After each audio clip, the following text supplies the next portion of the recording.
Vous avez sur votre écran une image qui doit un peu vous surprendre sûrement. Donc, comme on peut voir, on a une jeune fille voilée avec un monsieur barbu. On peut imaginer que ce sont des musulmans. Hein? Est-ce que la parole de Dieu nous parle de ça? Ça, c'est un signe surprenant que nous allons voir. C'est la dernière partie de ce message, justement, qui nous parle un signe, je l'ai appelé le signe chez Ismaël. C'est comme ça que j'ai appelé cette partie-là, le signe chez Ismaël. La Bible nous parle de la conversion en masse des musulmans au Seigneur Jésus-Christ dans les derniers temps. Ça, c'est un signe qui est mentionné dans notre Bible. Donc, nous allons lire et puis voir si cette parole est en train de s'accomplir aujourd'hui. Prenons Ésaïe 19, du verset 18 au verset 25. La Bible nous dit en ce temps-là, donc on n'arrête pas de mentionner que c'est une période qui nous renvoie justement à l'époque messianique, l'époque du retour du Seigneur. En ce temps-là, il y aura 5 villes, on a déjà pris ce verset-là, mais dans un autre contexte, le contexte de la résurrection de la langue de l'hébreu. Donc, en ce temps-là, il y aura 5 villes au pays d'Égypte qui parleront la langue de Canaan, donc qui parleront l'hébreu, et qui jureront par l'Éternel des armées. C'est-à-dire qu'il y a 5 villes en Égypte qui jureront par l'Éternel des armées. L'une d'elles sera appelée ville de la destruction. En ce même temps, donc il y a des villes d'Égypte qui jureront par l'Éternel des armées, le vrai Dieu. L'Égypte ici qui est la nation dont était originaire Agar, la maman d'Ismaël. Donc l'Égypte ici est en fait le symbole, le berceau même en fait justement des Arabes, donc des musulmans ici là. Donc, et les musulmans jureront par l'Éternel. Quand je dis les musulmans, encore une fois, de la même façon que les Juifs, on ne parle pas de tous les musulmans. On parle d'une partie. Il y en a certains qui vont se tourner vers l'Éternel des armées. On a bien précisé 5 villes. Donc, on nous donne un chiffre pour nous montrer que c'est pas l'ensemble, c'est un nombre fini, un nombre que Dieu seul connaît, qui va se tourner vers le Seigneur, l'Éternel des armées. Verset 19, en ce même temps, il y aura un autel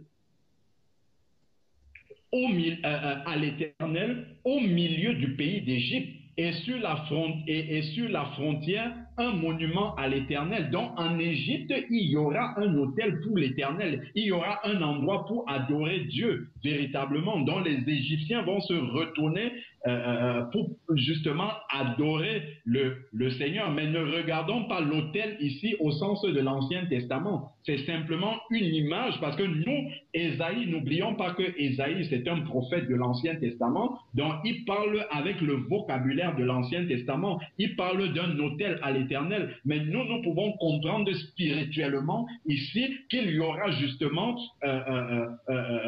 des éléments qui montrent que l'Égypte s'est tournée vers le Seigneur. Donc Ésaïe parle avec ces mots. Si c'est Paul qui avait écrit ça, il n'aurait sûrement pas utilisé les termes comme autel. Mais ici, Ésaïe nous parle des temps de la fin et nous comprenons que le pays d'Égypte va se tourner vers l'Éternel, le vrai Dieu.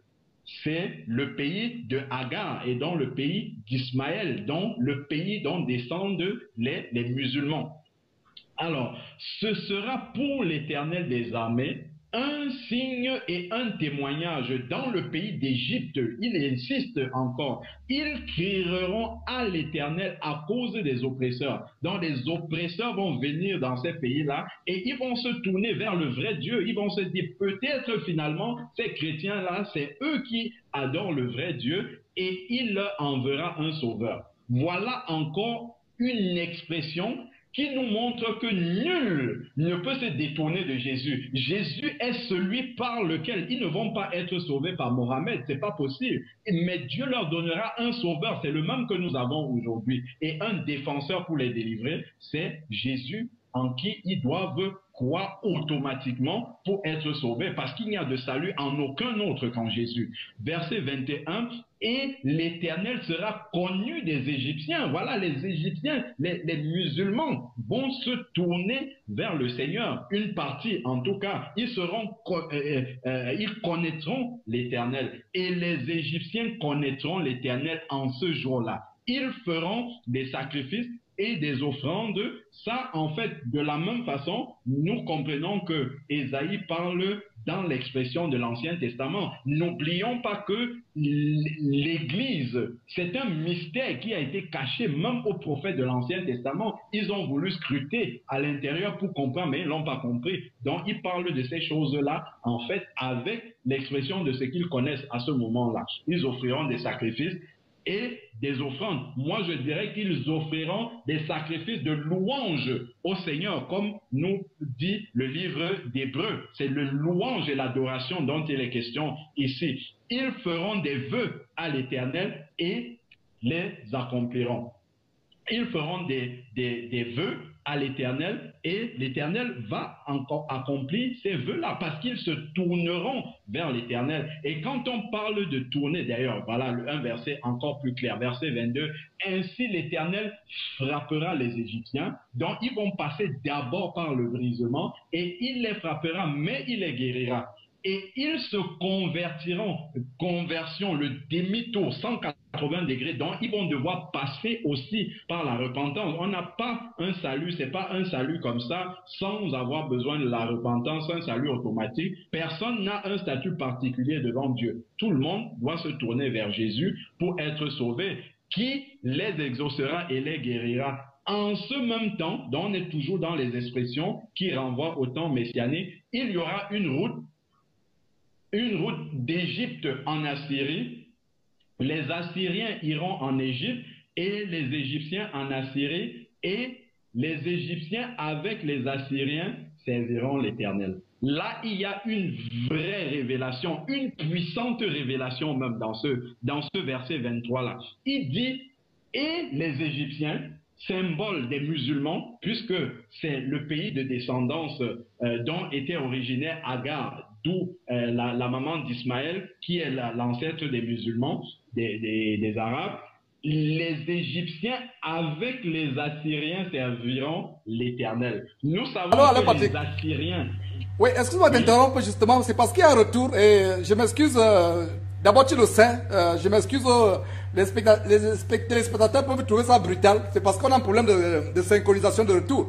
Et par rapport à ce que tu parles, tu dis là, Égyptien qui crie le nom de Yeshua, j'ai une courte vidéo, et d'ailleurs c'était une émission passée de Jésus-Christ TV, des milliers d'Égyptiens qui crient pendant les heures Yeshua, Yeshua, Yeshua.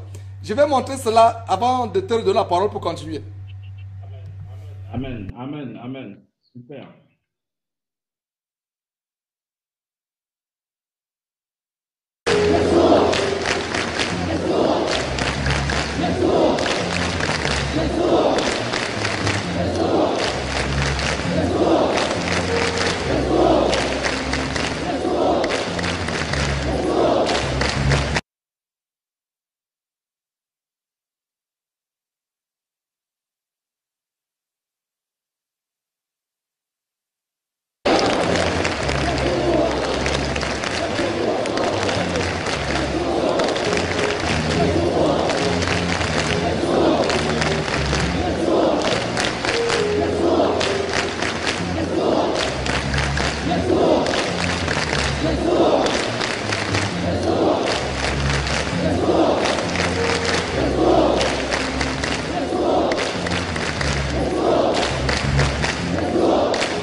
encore pendant des heures et des heures. Ils acclament Jésus pendant des heures et des heures et des heures. À toi la parole. Oh, gloire à Dieu, gloire à Dieu, gloire à Dieu. On aurait dit vraiment qu'on est en train de vivre le déroulement, vraiment, preuve vidéo à l'appui de ce passage que nous sommes en train de lire. Là, c'est même encore plus frappant, c'est carrément les vrais Égyptiens même, carrément. Donc, c'est extraordinaire. Donc, j'étais en train de dire, en fait, que dans le verset 23, à la fin, il nous est dit, « Et les Égyptiens avec les Assyriens serviront l'Éternel. » Les Égyptiens, on a compris que ce sont les musulmans, les Assyriens, en fait, c'était un peuple païen, c'est l'image des païens ici, là. Les païens qui se tourneront vers l'Éternel. Donc, Ésaïe avait déjà prophétisé ici que les païens que nous étions se tourneront et serviront l'Éternel avec les Égyptiens. Il n'est pas étonnant aujourd'hui que des foules, depuis 2000 ans, que le Seigneur est arrivé, la prophétie, en tout cas cette partie de la prophétie qui parle des Assyriens,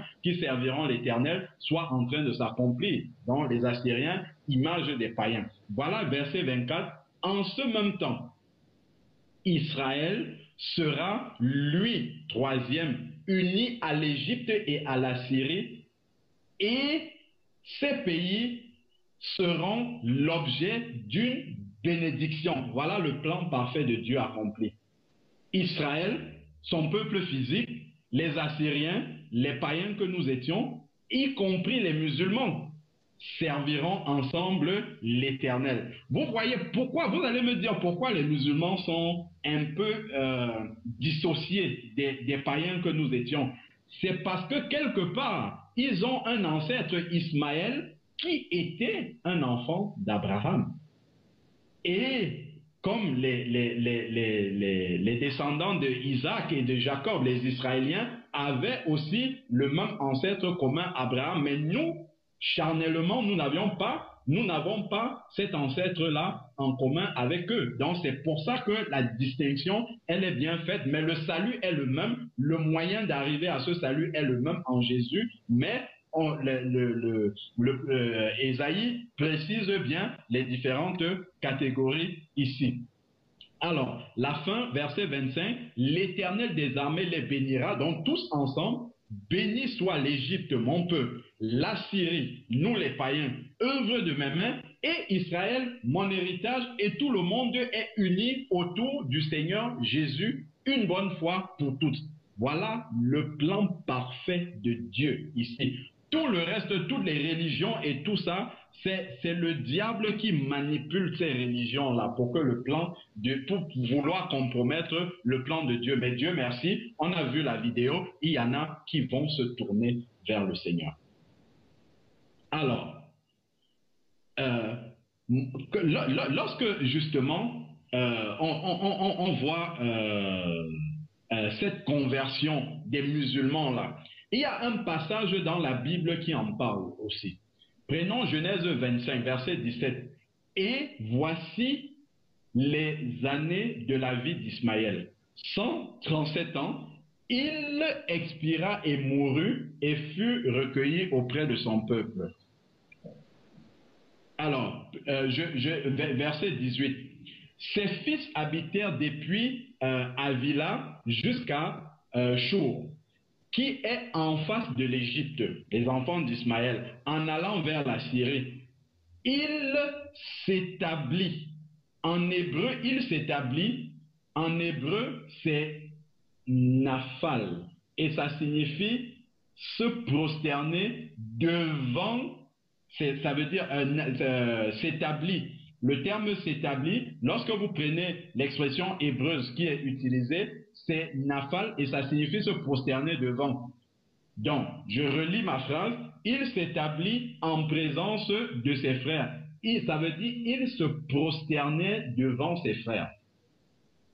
Ils se prosternèrent devant ses frères. C'est-à-dire que les enfants d'Ismaël vont se prosterner devant les enfants de ses frères, devant les enfants d'Isaac. Mais en fait, dans l'expression prosterner, c'est pas, ils ne se prosterneront pas devant un homme. En fait, c'est ils se prosterneront devant le Dieu de ses frères, si vous voulez. En fait, c'est ça la signification spirituelle qui est derrière. C'est-à-dire que les descendants d'Ismaël reconnaîtront le Dieu d'Isaac, c'est-à-dire le Dieu que nous adorons. Voilà encore un verset qui le montre avec un peu plus de révélation.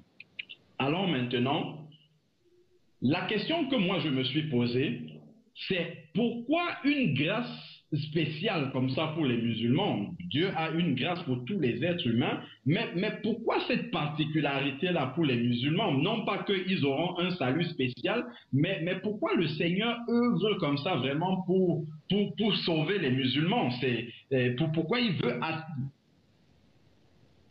Enfin, en tout cas, il déploie vraiment de mille et une façons pour arriver à les attirer au véritable salut. Regardons, je m'étais posé cette question-là et j'ai trouvé une portion de l'Écriture qui m'a apporté vraiment un éclairage par rapport à cela. Genèse 17 du verset 9 au verset 13. Dieu dit à Abraham, « Toi, tu garderas mon alliance, toi et tes descendants après toi selon leur génération.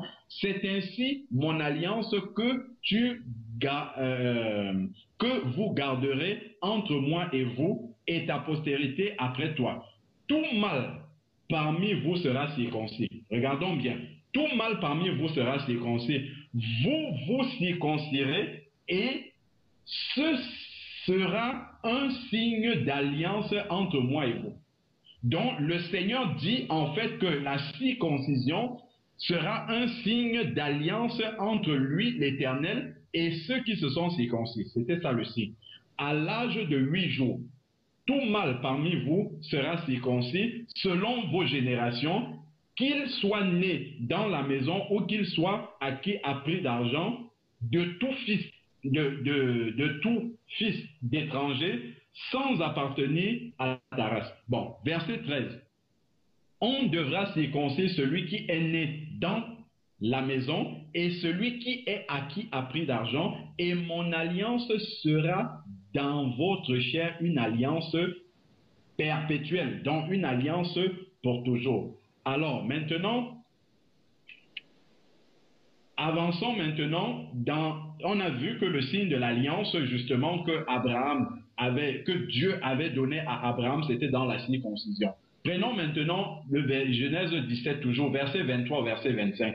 Abraham prit Ismaël, son fils, tous ceux qui étaient nés dans sa maison et tous ceux qu'il avait acquis à prix d'argent, tous les mâles parmi les gens de la maison d'Abraham, et les circoncis ce jour, selon l'ordre que Dieu lui avait donné. Abraham était âgé de 99 ans lorsqu'il fut circoncis. Verset 25, c'est celui-là qui m'a donné la réponse. Ismaël, son fils, était âgé de 13 ans lorsqu'il fut circoncis. Donc, Abraham, en circoncisant Ismaël, a introduit Ismaël dans l'alliance.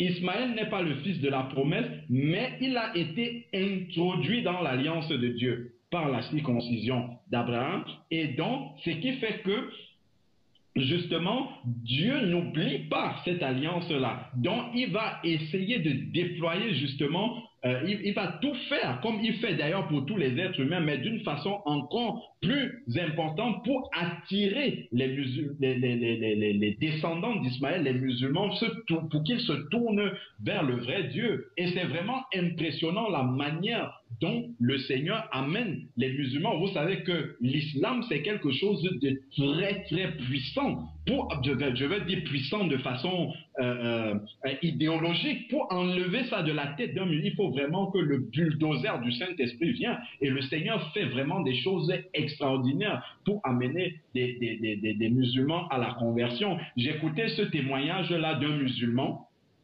En fait, il était ivrogne, il buvait beaucoup, et un jour, quand il rentrait, il tapait sa femme, il maltraitait ses enfants. Un jour, en sortant de chez lui, il observe, il voit son voisin qui était en train de s'amuser avec ses enfants et tout. Il a été pris de remords. Il s'est dit, non, mais moi je suis vraiment un très mauvais père. Pourquoi est-ce que je fais cette chose-là? il faut vraiment que je change. Il est rentré, il dit à sa femme qu'il veut changer. Et la première décision qu'il a prise, c'est de devenir un bon musulman. Donc il a commencé à faire les prières, lire le Coran, ainsi de suite. Et après, le mois du jeûne du Ramadan est arrivé, il a décidé de partir à la Mecque pour vraiment faire ce pèlerinage-là et devenir un très bon musulman. Il arrive donc au pèlerinage, comme ils font souvent le tour de la pierre, la Kaaba, il faisait le tour avec les autres et tout. La journée s'est passée. Le soir, puisque c'est souvent en voyage organisé, les personnes avec lesquelles il effectuait ce voyage-là lui disent: bon, maintenant on a fait la prière toute la ville, maintenant c'est un peu quartier libre, on peut aller dans les villes dans la ville de la Mecque pour découvrir, un peu visiter et tout. Il a dit: vous êtes peut-être venus ici pour vos raisons, mais moi j'ai une raison très importante. Je suis venu ici pour chercher Dieu. Et même si les prières autour de la pierre sont finies, moi je vais continuer à prier tout seul.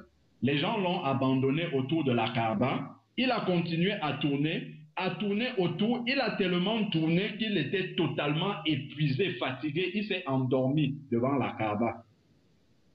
Endormi devant la Kaaba, il a eu justement une visitation du Seigneur. Et le Seigneur lui l'a amené à la conversion. Le Seigneur lui a parlé directement et c'est comme ça qu'il s'est converti. Imaginez-vous Jésus se manifester à quelqu'un devant la Kaaba à la Mecque. C'est ce monsieur-là qui a donné son témoignage. Il retourne maintenant chez lui. Il dit à sa femme qu'il a vraiment rencontré Dieu et tout ça. Et il explique à sa femme qu'il est devenu chrétien. C'est devenu chrétien. Sa femme dit: là, tu as complètement perdu la tête. Les gens vont à la Mecque pour devenir El Hadj. Toi, tu reviens là-bas, tu nous annonces que tu es chrétien. Toi, ça se voit que tu n'as pas encore décroché de la boisson et tout ça. Mais au fur et à mesure que les jours passaient, la femme a constaté un changement radical dans la vie de ce monsieur-là. Et c'est sa femme qui s'est approchée de lui, qui lui a dit: je constate que pour rester avec toi, je suis obligé de devenir chrétienne. Sinon, je ne peux pas tenir face à ce changement-là. Sa femme s'est convertie. Il a commencé à parler à sa famille. La famille lui dit: mais toi, ça se voit, tu es toujours dans les alcools, tu n'es même pas lucide. Comment tu peux dire que tu es devenu chrétien? Laisse, ça te passera tout ça. Et au regard de l'insistance et du changement dans sa vie, voilà comment il a commencé à amener un à un son entourage au Seigneur. Voilà comment le Seigneur agit de façon puissante au milieu du peuple musulman. Voilà encore un autre aspect que le Seigneur a permis. Nous savons que le Coran n'est pas la parole de Dieu, mais le Seigneur a permis que dans le Coran, qu'il n'est pas la parole de Dieu. Le Coran nous parle d'un Issa, qui serait Jésus-Christ. Mais moi, je sais que le seul vrai Jésus, c'est Dieu fait homme. Donc, un Jésus qui est présenté, qui n'est pas Dieu, n'est pas le Jésus, n'est pas le seul Jésus que nous connaissons. Donc, il y a cependant, Dieu a permis qu'il y ait un Jésus dans la Bible. Et nous allons voir au travers de quelques sourates du Coran que ces sourates-là renvoient justement le musulman pieux qui croit au Coran, le renvoie vers le vrai Jésus de la Bible. Ça, c'est quelque chose d'extraordinaire que le Seigneur a fait dans le Coran, qui n'est pourtant pas le livre de Dieu. Nous lisons la sourate 2 au verset 87. C'est la sourate de la vache, comme ils appellent ça. Voilà ce que nous dit cette sourate-là. Certes, nous avons donné le livre à Moïse. Il parle de la Bible. Quand le Coran parle du livre, il parle de la Torah, en fait. Nous avons donné le livre à Moïse. Nous avons envoyé après lui des prophètes successifs. Et nous avons donné des preuves à Jésus, fils de Marie. Et nous l'avons renforcé du Saint-Esprit. Donc déjà ici, le Coran admet que Jésus est scellé du Saint-Esprit. Je crois qu'ailleurs, ils disent même qu'il est né par la puissance du Saint-Esprit, parce que Marie a été recouverte, c'est le Coran qui le dit, hein, c'est pas moi qui le dis, a été recouverte par la puissance du Saint-Esprit pour que Jésus vienne à la vie. Bon, est-ce qu'à chaque fois qu'un messager vous apporterait des vérités contraires à vos souhaits, vous vous enflerez d'orgueil, vous traitiez les uns d'imposteurs et vous tuerez les autres. Donc le Coran est en train de nous dire ici là que Jésus est né est scellé de la puissance du Saint-Esprit. Voilà la sourate 19, 19.